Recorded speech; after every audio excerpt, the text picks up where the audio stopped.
This is the story of Colin Corsley. Colin was a young boy who lived at 9 Fellsworth Crescent, Chesterfield. He lived with his mother, his father, and his little sister Daisy. He lived in the 3rd bedroom of his 1-storey house. His favourite food was salad sandwiches, and on Saturdays he did crosswords blindfolded. Every day he would eat breakfast and walk to school. His mother would stay at home and cut out recipes from magazines, while his father would try on women's clothing in his office. Colin's life was very much a routine one. Every day was unmistakably identical to the one that preceded it, and because of this, Colin saw his life as boring. That was until the 7th of August at 10:16. From the moment the large leather-covered shoes came in contact with Fellsworth Crescent, Colin's life was changed forever. The man wore a black suit, and in his hand swung a black briefcase.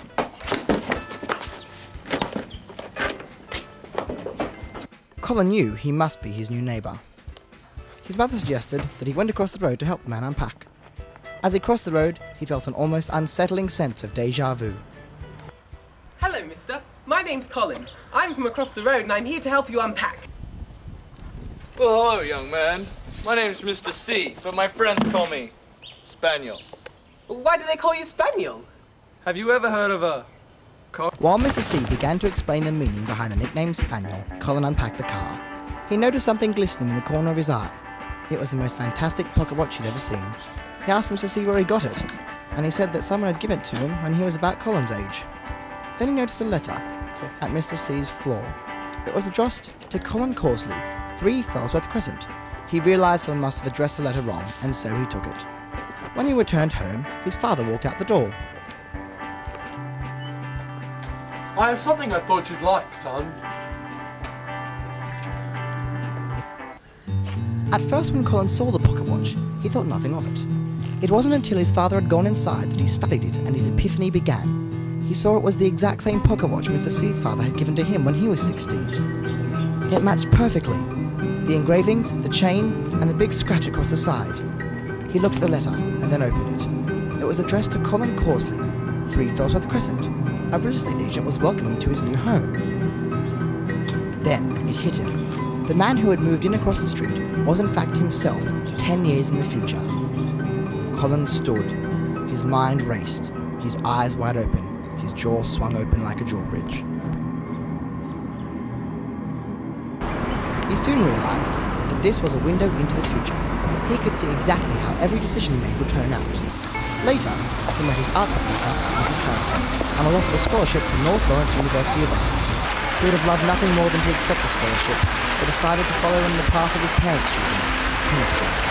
It was true, he loved art, but... How are you going to pay the bills with a paintbrush and a funny hat? When he returned home, he noticed something very different about Mr. C's yard.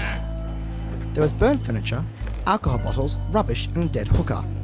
It turned out that the chemistry studying Colin used his knowledge for evil and became a failed illegal drug maker.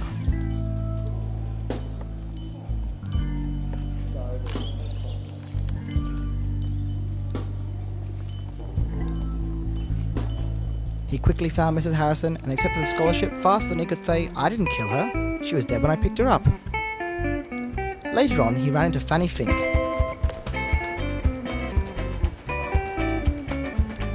Their stubby feet shuffled back and forth as they both tried to achieve their objective and slide past each other. Then she blurted out, Will you go to the formal with me?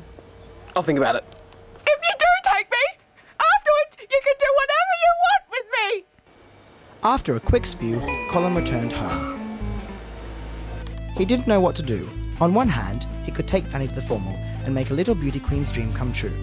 On the other hand, he could stay at home pouring buckets of salt water into open flesh wounds. He couldn't decide which would be more enjoyable, so he called up his friend. Why don't you just flip a coin? It was genius. Fireworks exploded throughout his mind as he decided the rules. Heads he would go, tails he wouldn't.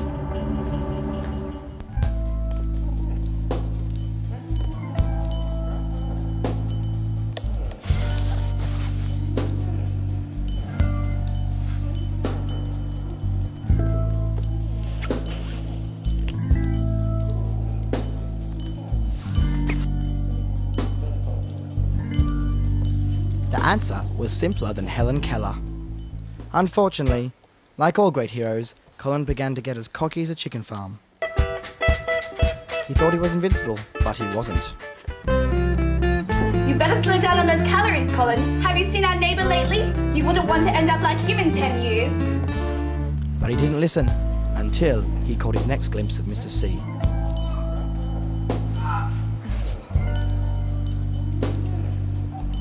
And that is how Colin Causley died. Sort of. As he looked at himself, dead upon a driveway, his mind filled with many thoughts. But the one that possessed his consciousness far greater than any other was that of man's inexplicable urge to destroy one another and even himself. From then on, he was never happy. Even on his birthday, he sat, wondering and pondering the meaningless, pointlessness, and above all, cruelly unexplained existence of insignificant mankind. And he lived happily ever after.